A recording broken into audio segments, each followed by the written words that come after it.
নমস্কার, আশা করছি সকলে ভালোই আছেন। বং কিচেন নতুন একটা রেসিপিতে আপনাদের স্বাগত জানাই। আমি আজকে যে রেসিপিটি করব সেটি একটা জ্যান্ত কই মাছের রেসিপি। তার জন্য আমি প্রথমে কই মাছগুলোকে ভালো করে ধুয়ে লবণ আর হলুদটা মাখিয়ে নেব। আমি এই রান্নাটা কিভাবে করব শেষ পর্যন্ত না দেখলে একদমই বুঝবেন না। তার জন্য আপনাদের পুরোটা দেখতে হবে। এদিকে আমি কড়াইতে তেল গরম বসিয়েছি আর তেলের মধ্যে দিয়েছি একটু লবণ। লবণটা দিলে মাছটা তলায় ধরবে না, সুন্দরভাবে ভাজাটা ওঠানো যাবে। তো তেলটা গরম হয়ে গেছে। এদিকে মাছগুলোকে নুন হলুদ মাখিয়ে নিয়েছিলাম। আমি এবার মাছগুলো দিয়ে এপিট উপিট করে উল্টে পাল্টে আমি মাছটা ভেজে নেব।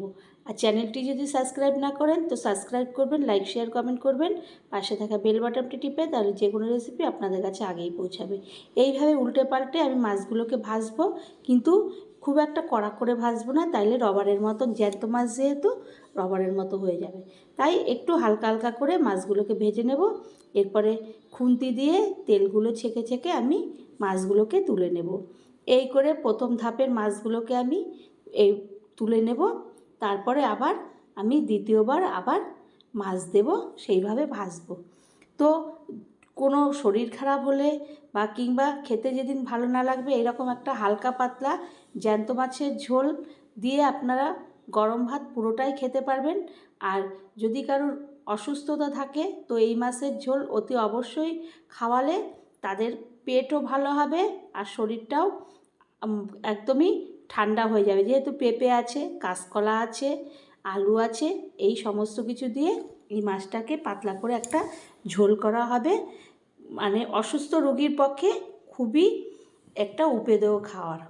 তো তারপরে মাছগুলো আমার সবই ভাজা হয়ে গেল। এরপরে ওই তেলের মধ্যে আমি দিয়ে দিলাম দুটো তেজপাতা ছিঁড়ে ছিঁড়ে, আর দিয়ে দিলাম 1 চামচি জিরে। জিরেটা ভালো করে ফোড়ন হতে থাকবে। এদিকে আমি জিরের গুঁড়ো, ধনের গুঁড়ো, লঙ্কার গুঁড়ো আর হলুদের গুঁড়ো একটা জলের বাটির মধ্যে ভালো করে আগে থেকে গুলিয়ে নিলাম। তাহলে সমস্ত মশলাগুলো আগে থেকে ভালোভাবে মিহি হয়ে একদম সুন্দরভাবে মশলাগুলো একদম পুরো গ্রেভির মতো হয়ে যাবে, আর কোনো অসুবিধা হবে না, সমস্ত মিক্সড একসঙ্গে হয়ে যাবে। এদিকে ফোড়নটা আমার একদম, জিরাটা একটু কালো হয়ে গেছিলো আর তাতে গন্ধটা খুব সুন্দর ছাড়ছে। তা ছাড়াতে আমি তখন ওর মধ্যে দিয়ে দিলাম আলুগুলো। আলুটা দেওয়ার পরে আলুটা একটু ভাজা হলে আমি দিয়ে দেবো কাঁচকলা। কাঁচকলাগুলোকে আগে থেকে একটু হলুদ আর লবণ মাখিয়ে রেখেছিলাম যাতে কষটা না থাকে, কালো যাতে না হয় সেই কারণে। তো কাঁচকলা আলু ভালো করে ভেজে নেওয়ার পরে দিয়ে দিলাম কয়েক টুকরো পেঁপে। এরকম একটা খাওয়ার আপনি কোনো বাড়িতে অসুস্থ রোগী থাকলে অতি অবশ্যই এরকমভাবে একটা ঝোল দিলে তার শরীরটা কিছুক্ষণের মধ্যে সুস্থ হবে। তো তারপরে আমি কিছুটা পাকা আর কাঁচা লঙ্কা মিলিয়ে আমি ওটাকে চিড়ে দিয়ে দিলাম, যাতে কাঁচা লঙ্কায় রান্নাটা করাটাই সবথেকে ভালো। সামান্য একটুখানি আমি লঙ্কার গুঁড়ো দিলাম যাতে একটু কালারটার জন্য, তাছাড়া আমি বেশি একটা লঙ্কার গুঁড়ো দেবো না, বেশি একটা ঝাল না, এটা কাঁচা লঙ্কায় হবে। তারপরে যে আমি হলুদের গুঁড়ো, জিরের গুঁড়ো, ধনের গুঁড়ো আর একটু সামান্য লঙ্কার গুঁড়ো ভিজিয়েছিলাম, সেটা একদম ভালোভাবে সমস্তগুলো একসঙ্গে মিশে গেছিলো আর সুন্দরভাবে ওই মশলাগুলো তেল ছাড়তে শুরু করেছে।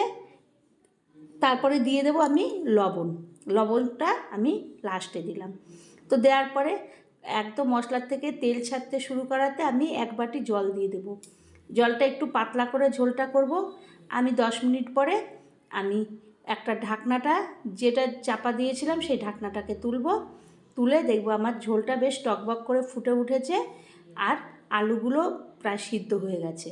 আমি একটু খুন্তির সাহায্যে ভালো করে নাড়াচাড়া করে দেখব যে আলুটা সিদ্ধ হয়ে গেছে। তখন আমি যে মাছগুলো ভেজে রেখেছিলাম সেই মাছগুলো ওই ঝোলের মধ্যে দিয়ে দেব। দিয়ে আমি আবার একটু নাড়াচাড়া করে আবারও ঢাকনাটা দিয়ে কিছুক্ষণ ঢেকে দেব, যাতে মাছগুলো মধ্যে মশলা, ঝোল সমস্ত কিছু ভালোভাবে ঢুকে যায়।